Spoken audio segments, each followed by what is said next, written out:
All right. Before I begin, I'd like to ask a question. Does anybody know the significance of the number 1 billion? Just throw it out there. What is 1 billion of anything? Not the Powerball, although that would be great. But anything else? Any ideas? What could 1 billion be? That's good.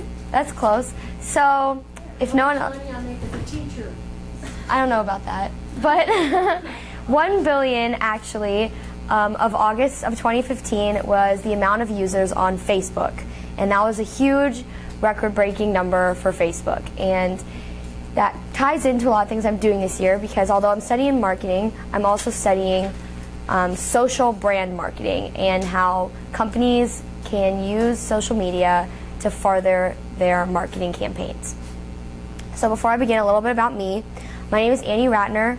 I'm a senior here at Frisco High School, and this is actually my second year in ISM. Last year I started out studying marketing and quickly changed it to interior design because I wanted to do something creative. But then after completing that, this year I realized that I really wanted to go back to something more analytical and strategic. So I found out that marketing was really the way to go for me. So what is marketing? In basic terms, it's the process of promoting and selling a product or services. And marketers are always looking to find an audience and find the best way to present their product to that audience. So this year, I ended up focusing on social media, as I mentioned before. I did 5 interviews, and I started out with an interview at Dr. Pepper Snapple Group, which is like the hardest thing to say ever. And I started out studying statistics, so I talked to people working in category management. And I didn't really know this was a job that existed. It turns out that category management is where you study how your product is being displayed in your retail storefronts and how you can change that to have higher productivity. So they focus a lot on data and creating stories to analyze that data and present that so that they can change the way that they display their products in the storefront. And so I talked to Sherry Batts and Jerry McMahon, and they did a really great job explaining this to me, and it was really hard to grasp at first because I didn't really know that a career like that existed, but I ended up finding it fascinating.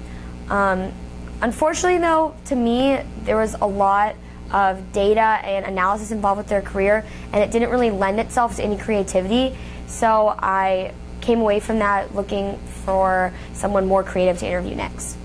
So I ended up meeting with Vandita Pandy after that, who worked at Frito-Lay, and she did marketing analytics.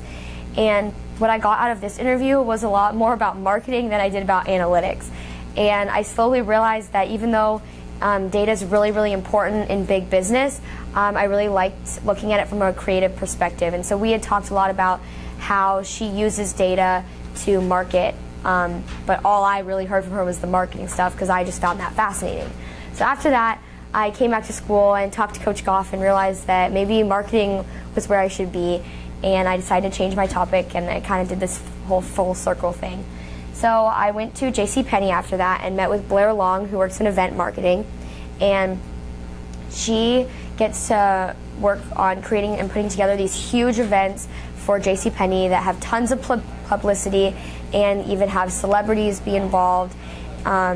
And that was just really cool to talk about. And we talked about how, as an event marketer, she also works with other teams within the marketing team to create like a huge, cohesive campaign. And so it was a really cool interview. But my favorite part of it was actually when we talked about college, because she actually went to University of Texas at Austin, which was one of my top choices at the time. And so we spent a long time talking about that school, and she actually got me really excited about awaiting my acceptance letter for there.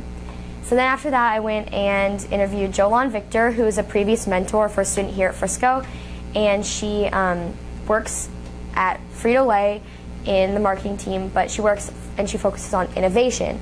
And so she goes through this whole ideation process, and she gets to like be really, really involved in creating new chips and new lines.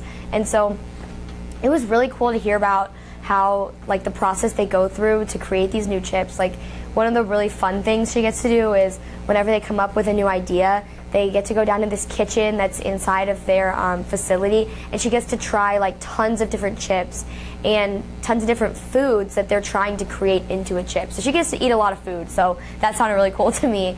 But I just actually really enjoyed that interview because I got to hear about how creative her job was, and she focused a lot on the creative side of everything. So my very last interview was with Michael Kasberg, who worked at JCPenney, and I had gotten his information from Blair Long, and he works in the social media team in the whole marketing facility, and he like specializes in social media analytics. But what was really cool that he told me is that when he came on board there, he actually really wanted to be involved in strategy as well, because it's really important that while you're looking at data and understanding how what you did affected the company, he really wanted to participate in creating the new output and initiatives online that would really create the best productivity for the company. So the biggest takeaway from this interview was when he told me that no company really knows how to use social media.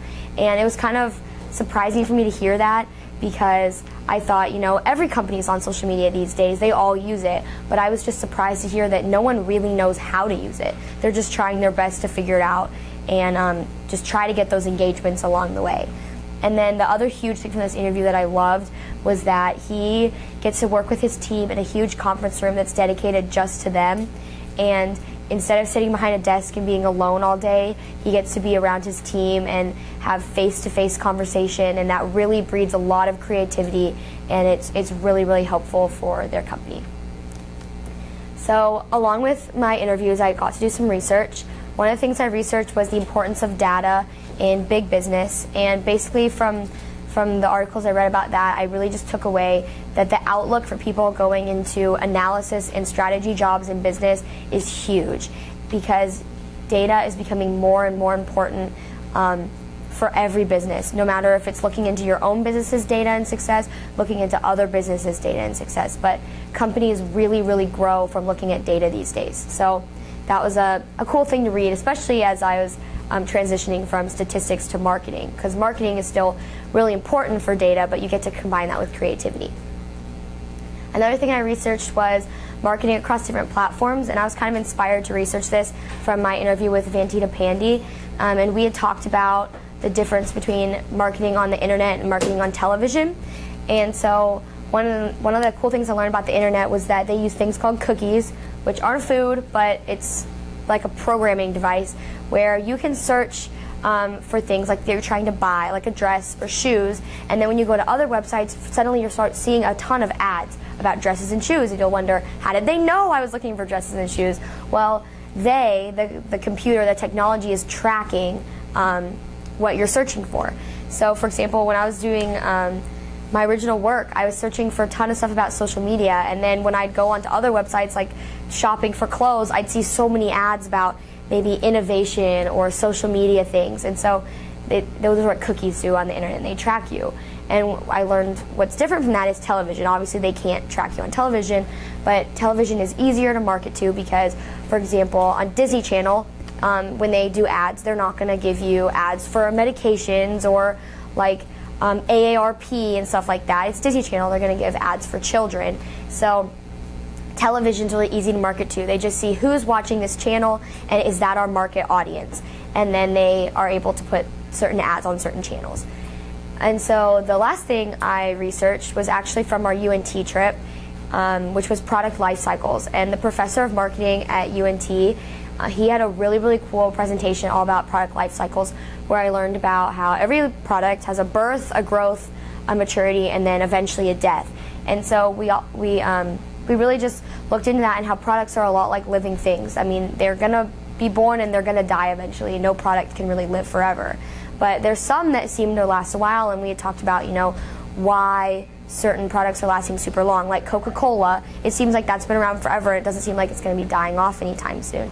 So we kind of talked about why things like that are happening, and the reason why is because they're innovating. And so I really took away from this trip to UNT that innovation is such a huge key to anyone going into marketing. And my favorite thing that he said was innovation is an intersection, and it's when you have to take two different things that already exist and put them together. And it's not always something material, it can be ideas that you put together, but no matter what, innovation is an intersection, and you really just have to find that intersection for consumers, what they want, maybe what they need, or something that they don't even know exists yet. So I really, really enjoyed the UNT trip and learning about product life cycles and innovation. So my original work this year, going off the social media thing, was to find what are the most effective ways to use social media across the platforms and develop a formula on the keys to social brand marketing success. And so I chose to do this by creating two different parts, one being a survey, trying to understand consumer needs and what consumers like about companies, and the other one being a study and researching companies across a bunch of different platforms. So, does anyone know how many people use Twitter and Instagram? We already know that there's 1 billion people on Facebook, but Twitter and Instagram are the runners-up. So, anyone know how many people are on there? Just throw out a random number. Twitter and Instagram, how many users? 750,000. You are way low. 12 million, still way low. Let's focus on Twitter. 200 million is a lot closer. Twitter has seven what? 7 people? No, Twitter and Instagram are actually both very close. They have 300 million users, which is actually about the amount of people in the United States, while Facebook really just kills them with their 1 billion users. So I ended up using these 3 platforms to do my study. The top brands across each platform, Facebook, Twitter, Instagram, I looked into the top brands and I tried to find what are they doing on the platforms that are making them so successful. So on Facebook we had Converse and Coca-Cola, and those are huge on Facebook, and I was wondering, like, why is Converse doing so well? Like, Coke obviously is super popular, why Converse? And turns out they both put a lot of their marketing strategies into their customers' hands. So they trust their consumers to create a lot of the conversation online about the company, which has actually allowed them to be really successful.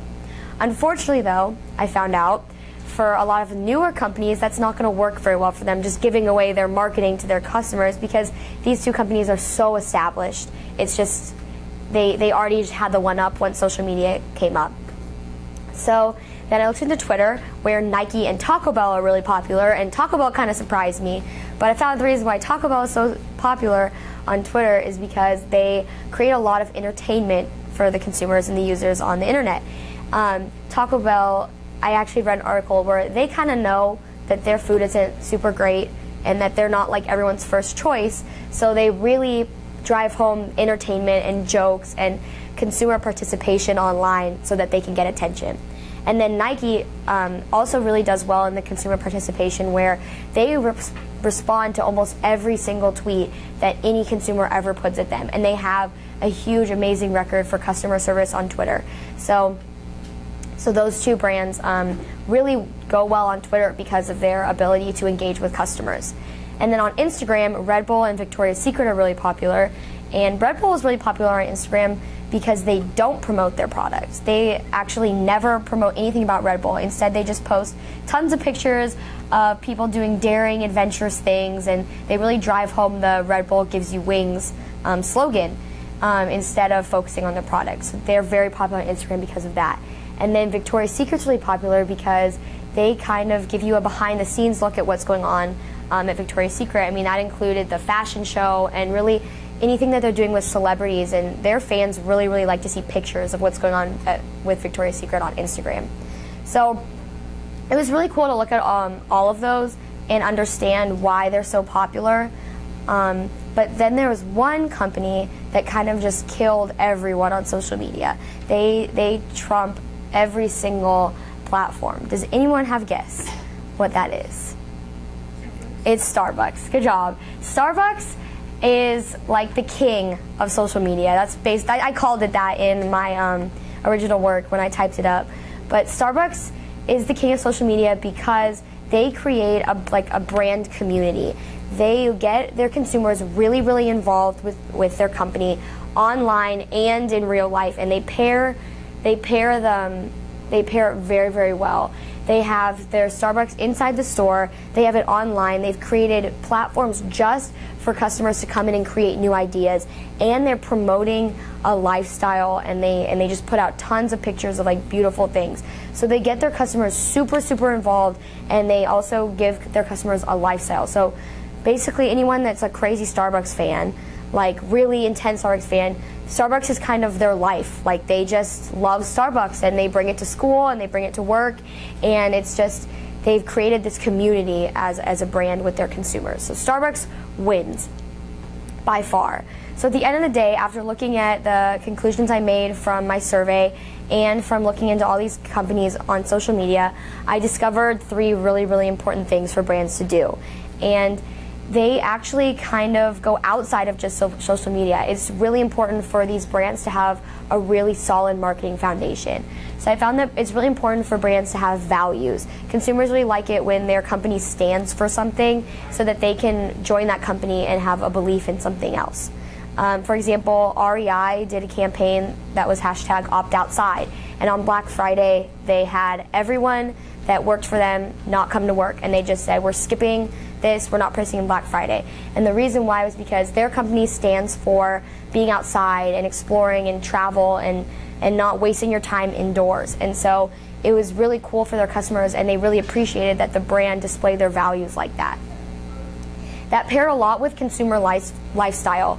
Brands, it's really important for brands to tune in to what their consumers want, so that they can almost give them the lifestyle they're dreaming of. And Red Bull does a great job of that by giving out tons of photos of people doing these really cool things like skydiving and bungee jumping and skiing dangerously in the Arctic. So they really display that consumer lifestyle, and that's been really beneficial to their company. And then the last thing, which Starbucks does amazingly well, is create that sense of community. That back and forth communication between the brand and the consumer has created so much for success that for brands that do it. And so overall, the sense of community is becoming like the really important part for brands today. So from my original work, I really found more about marketing overall than I expected to. I really wanted to focus on social media, but I was really pleased with what I found about marketing, and I feel like I was able to learn so much on my own just from this project. And so overall, I'm really happy about what I took from it. And so as I was wrapping up my original work, I decided on my mentor, and so I picked Michael Kasberg from JCPenney, who was the social media analyst, of course, because he was doing social media, and I found that really fascinating. And so far in our mentorship, I've really enjoyed sitting in with his team and listening to their dynamic and how he helps them find data to back up some of the things that they need to present, and also how he looks for data that he can use to strategize for better campaigns on their social team in the future. And so that's been really fascinating for me. And then we also talked a lot about social engagements and impressions. And for those of you that don't know, because I didn't know at first, engagements is where the customers or the consumers or the users online are actually responding to output, like retweeting or favoriting or liking or just mentioning. And then impressions are just who's seeing it. So I mean, like millions of people will see all of their output, but not as many will engage with it. And so it's really important for their team to be getting engagements online. So it's been really interesting to learn about that as well.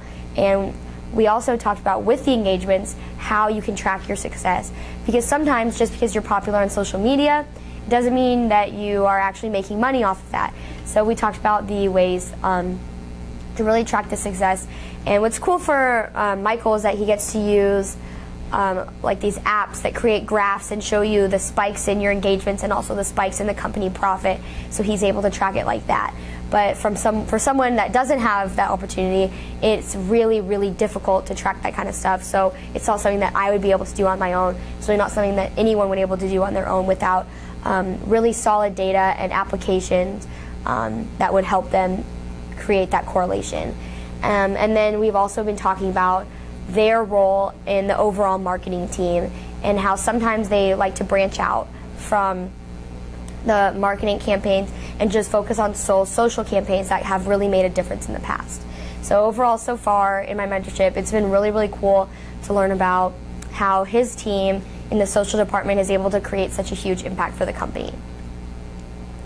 So to wrap up, my quote for this year is, "In my life, I have found that every experience is a form of exploration."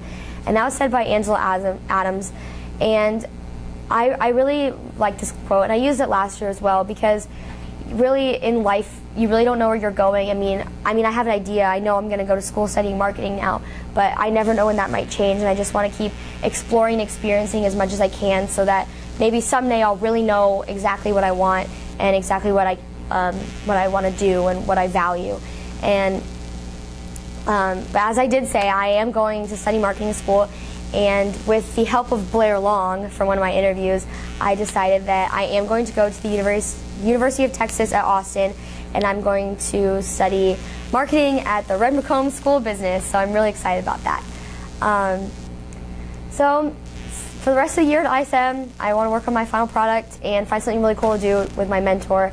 But I'm really, really excited about going to college studying marketing, and I'm really glad that I was able to discover my passion for it this year. Thank you. Ugh.